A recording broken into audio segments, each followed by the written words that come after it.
Uh, Gutted. Absolutely gutted.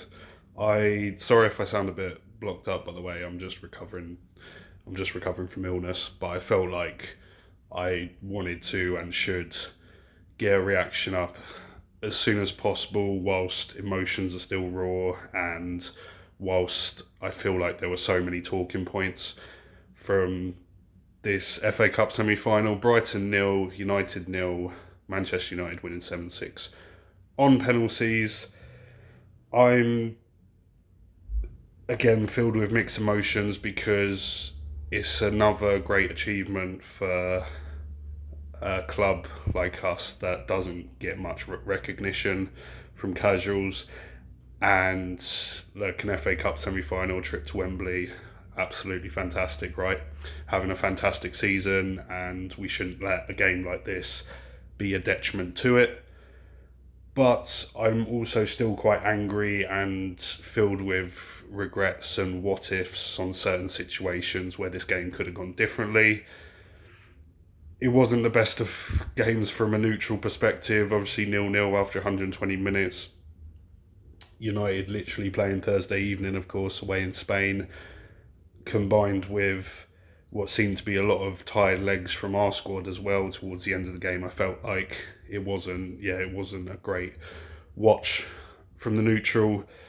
Yeah, I just wanted to, get some thoughts across because like I said, I'm devastated. That's 2 hours of absolute stress that I went through just then, and like my head hurts a little bit to be honest. I'm actually quite tired after watching that. Absolutely stressful, and I do believe on another day a lot of things could have gone differently. We missed Evan Ferguson massively in this game. That is one thing to put straight first. I felt like Welbeck and Undav dropped absolute stinkers today. Welbeck just wasn't involved at all to the point where he was actually playing centre mid for half of the game just to try and get involved in the game. Undav came on, and I've I've said on Twitter already, I've tried defending this guy so much. I actually felt sorry for him at times. Like I wasn't understanding why he was getting such a lack of game time, and I felt like a lot of people were giving him very harsh criticism. After today, would not be surprised if that was his last game in a Brighton shirt. That was his chance to be a hero. He had a great chance towards the end. I think it was either in the it might have been it was in the first half of extra time actually. I think it was where he had the chance where he was actually 1-on-1, but his first touch took the chance completely away from him. A touch that you would expect from a non-league striker, let alone a supposed Premier League one. Gave the ball away on multiple occasions, and yeah, his cameo was one of the worst I've ever seen in a Brighton shirt. And yeah, that, like I said, that was his chance really to impress, and it's gone down the drain unfortunately. And yeah, I felt like Welbeck didn't contribute anything to that game. The attack was pretty lackluster. I thought that in the second half we would have come out fighting a bit more, which we did. It wasn't really clicking. I felt in the first half it was very scrappy. We were, obviously trying to play out the back our usual way, and excuse me, sore throat as well. We were obviously trying to play out our usual style out the back, and I feel like United clocked onto that really quickly. I felt like they pressed really well. I felt like Bruno Fernandes actually had a really good game for the majority of the 90. They defended very well from the front, and and they clocked on to our style of playing out from the back quite well, I thought. And there was a lot of sloppy uh, sloppy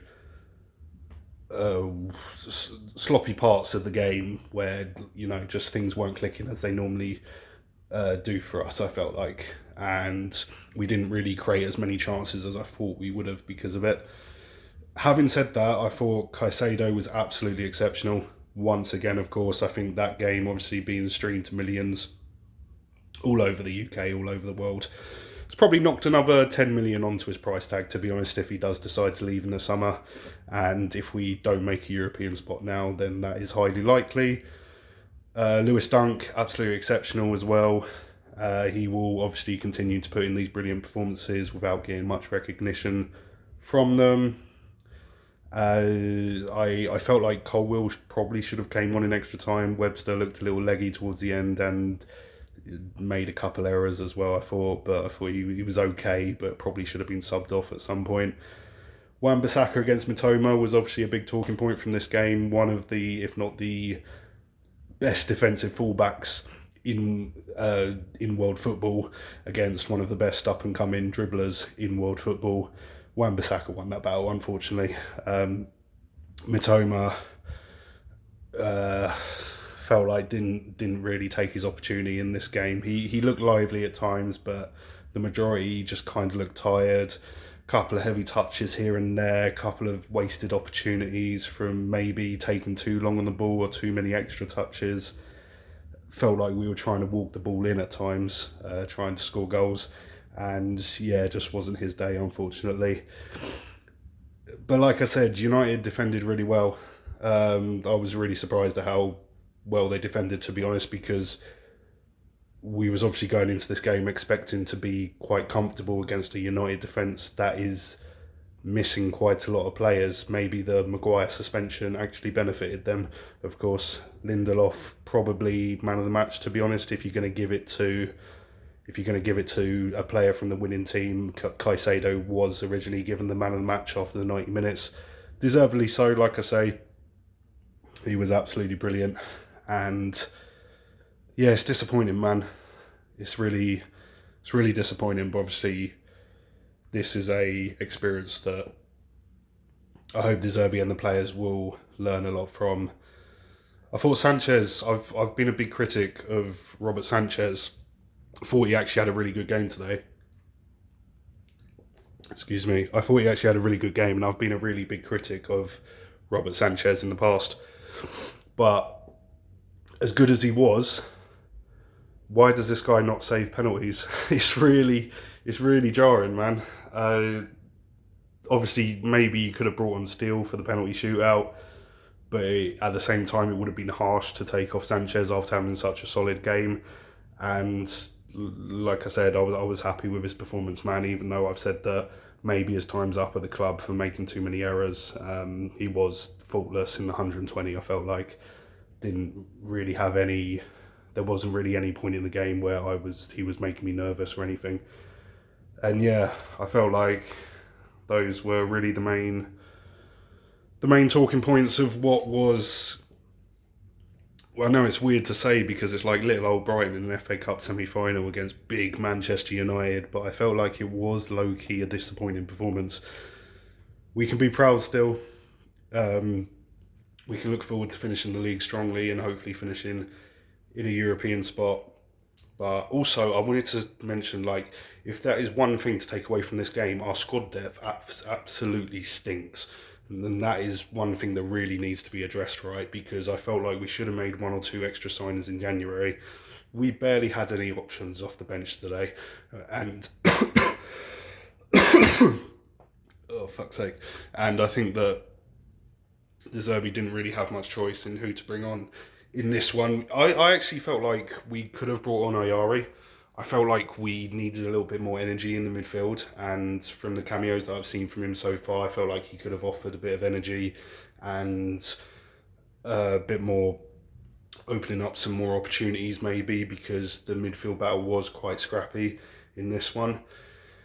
But yeah, it's a lot of what ifs. Look, I'm not a manager, right? This is just my reactionary thoughts, and I might look back tomorrow and think, what the hell are you talking about?